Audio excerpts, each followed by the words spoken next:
J'ai souvent mentionné que je n'aimais pas le film The Dark Knight de Christopher Nolan.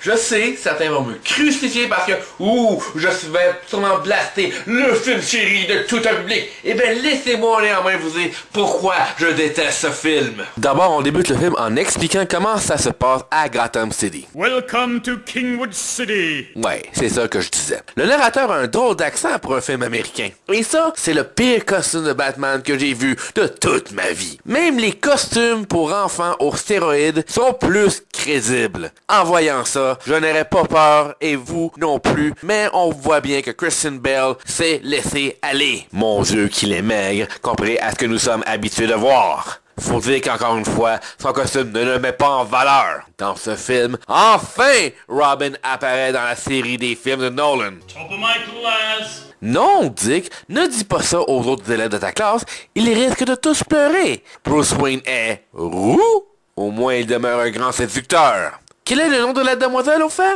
This is Miss Fine. Wow, j'espère qu'elle deviendra la nouvelle femme chat. Quoi?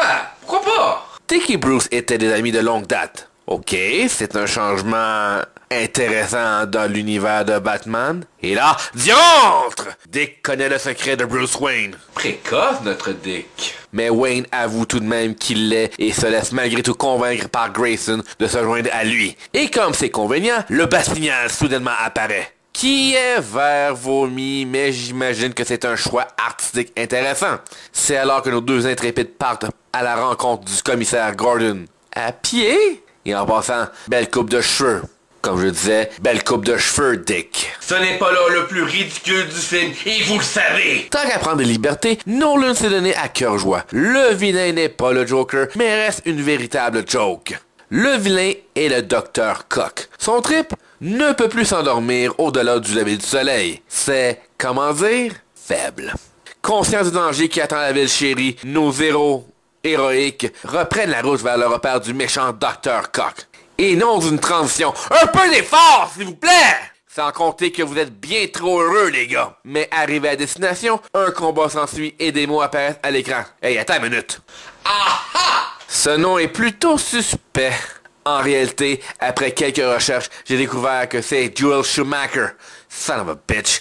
T'es plutôt rusé pour te cacher, mais je t'ai découvert. Voilà pourquoi ce Batman ressemble beaucoup trop à la vieille série des années 60. Mais le mal étant déjà fait, reste qu'on a enfin une première bataille. Et les héros perdent? Mais c'est pour une bonne cause puisqu'il faut créer une certaine tension vers le prochain drame. Où nos deux justiciers masqués sont attachés sur des rails de train.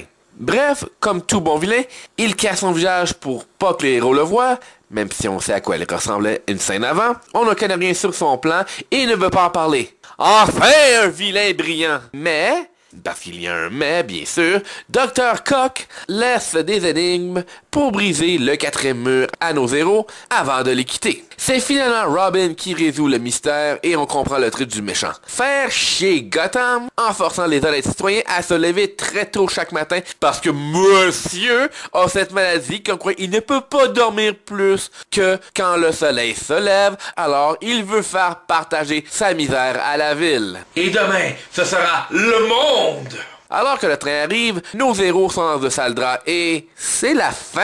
Wow, attends une minute! Ça ne fait même pas 15 minutes, nous sommes encore dans le premier acte et là, paf, on passe au générique? C'est quoi ça? L'inspiration des films de Dark Knight Returns en animation? Si on veut voir le reste du film, il faut payer comme un DLC? Rip-off! Ceci est le film où le vilain est tout simplement une menace parce que tout le monde est stupide. Vous en avez la preuve dans ce film. Batman n'a jamais eu l'air aussi amateur. Mais... j'avais besoin de sortir le méchant. Et maintenant que ce chapitre de ma vie est clos, plus jamais on va en parler. Promis.